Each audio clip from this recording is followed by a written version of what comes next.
আপনারা জানেন আমাদের সীমান্তে গেরুয়া সন্ত্রাস এসেছে।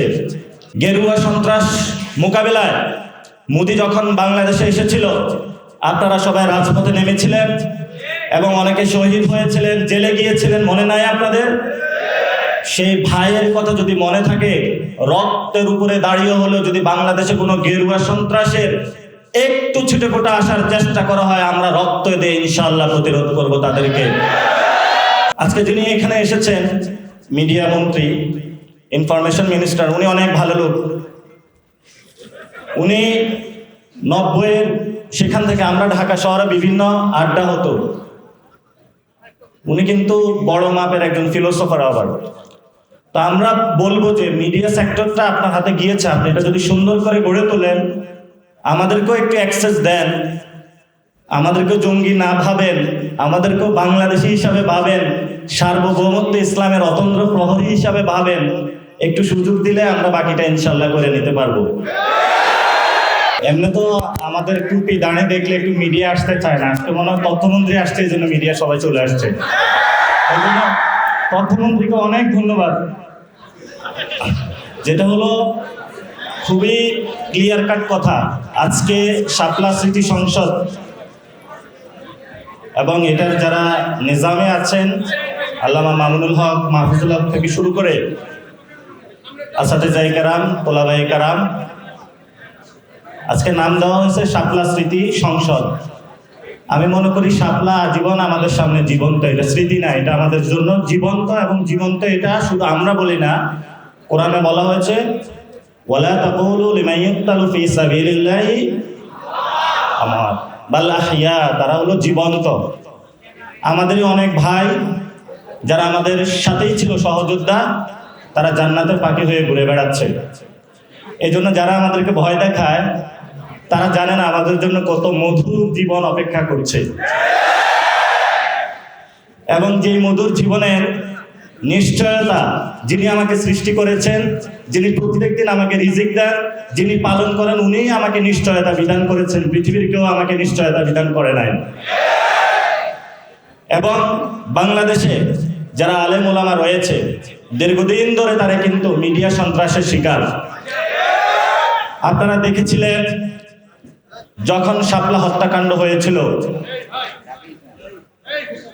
আমাদের সামনে এমন ভাবে বয়ান উৎপাদন করা হয়েছে, ওইখানে একজন লোকও মারা যায় নাই। এখন তারাই বলতেছে 36 জনের হলো তারা প্রমাণ পেয়েছে। সেই সময়কালে তারা এটার নাম দিয়েছিল নারকীয় হত্যাকাণ্ড, সন্ত্রাস নাম দিয়েছিল, তাণ্ডব নাম দিয়েছিল তারা। আজকে এখানে একজন সংসদ সদস্য ছিলেন একটু আগে, মুফতি হানজালা সাহেব, পার্লামেন্টে যাচ্ছে, ওনাকে বলতেছে কি, এই ধরনের যে মিডিয়া সন্ত্রাস থেকে শুরু করে তারা আমাদেরকে প্রতিনিয়ত যে উৎপাদনের মধ্য দিয়ে তারা যায়, একটা সময়ে তারা আমাদেরকে হত্যাযোগ্য বানিয়ে দেয়। এই জন্য হলো আপনারা যারা আলেম ওলামা আছেন, শুধু আলেম ওলামা না, প্রত্যেকের জায়গা থেকে নতুন করে ভাবতে হবে, মিডিয়া জগতে নতুন করে ঘুরে দাঁড়াতে হবে। এখন বাংলাদেশে অনেকে বলে যে যা কিছু আমরা বলি এগুলো প্রিন্ট ইলেকট্রনিক মিডিয়া আসবে না, আমাদের কাছে বড় মিডিয়া আছে। এটা জানেন তো কি? এটার কারণে কোনো গোপন থাকে? এটা দিয়ে মোবাইল জার্নালিজম দিয়ে কিন্তু আমরা শেখ হাসিনাকে বাংলাদেশ থেকে বিদায় করেছিলাম। এবং যেই কোনো ঘটনা এখন ঘটে, এটা বিদ্যুৎ গতিতে সবার কাছে ছড়িয়ে যায়।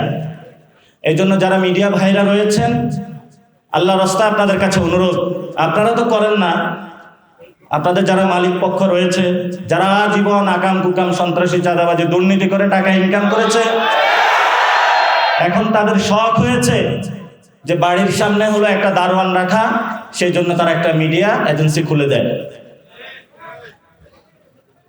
এই যদি হয় মিডিয়া ইন্ডাস্ট্রি বাংলাদেশে, তাহলে বাংলাদেশের ভবিষ্যৎ, যেটা আমরা সংবিধানের স্বীকৃত বিষয় অনুযায়ী যে ফ্রিডম, প্রেস ফ্রিডম, সেটা তো বাংলাদেশ অনেক তলানিতে আছে। তাহলে সেটা থেকে আমরা কিভাবে মুক্তি পাবো, এটা আমাদেরকে মন্ত্রী মহোদয় দিক নির্দেশনা দিবেন। আজকে যিনি এখানে এসেছেন, মিডিয়া মন্ত্রী, ইনফরমেশন মিনিস্টার, উনি অনেক ভালো লোক।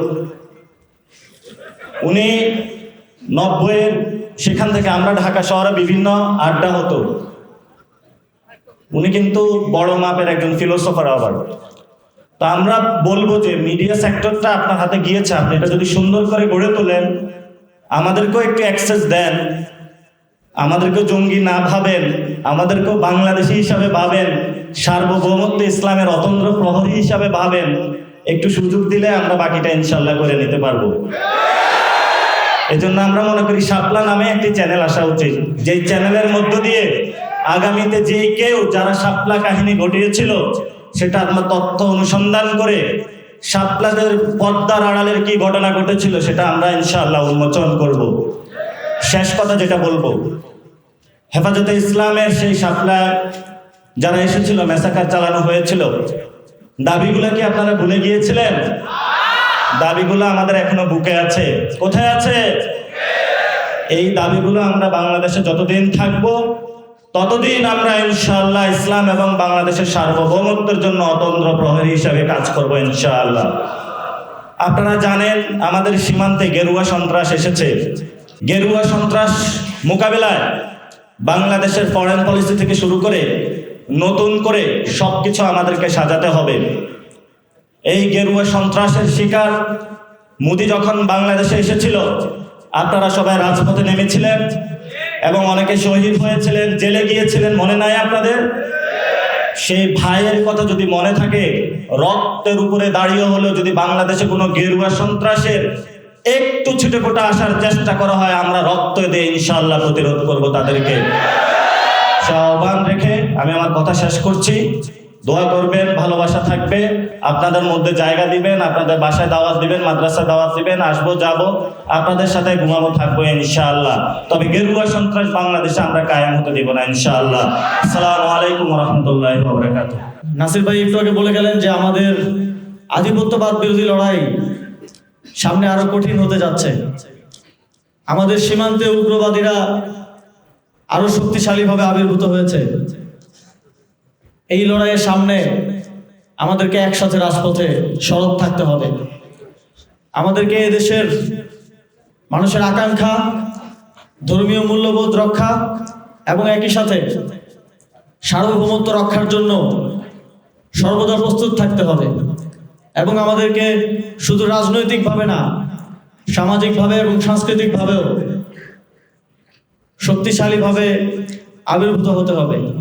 সেই আগামী দিনের লড়াই আপনাদের সহযোগিতা, সমর্থন এবং একসাথে আমরা এই লড়াইটা সফলভাবে পরিচালনা করব, এই প্রত্যাশা ব্যক্ত করে শেষ করছি। আসসালামু আলাইকুম।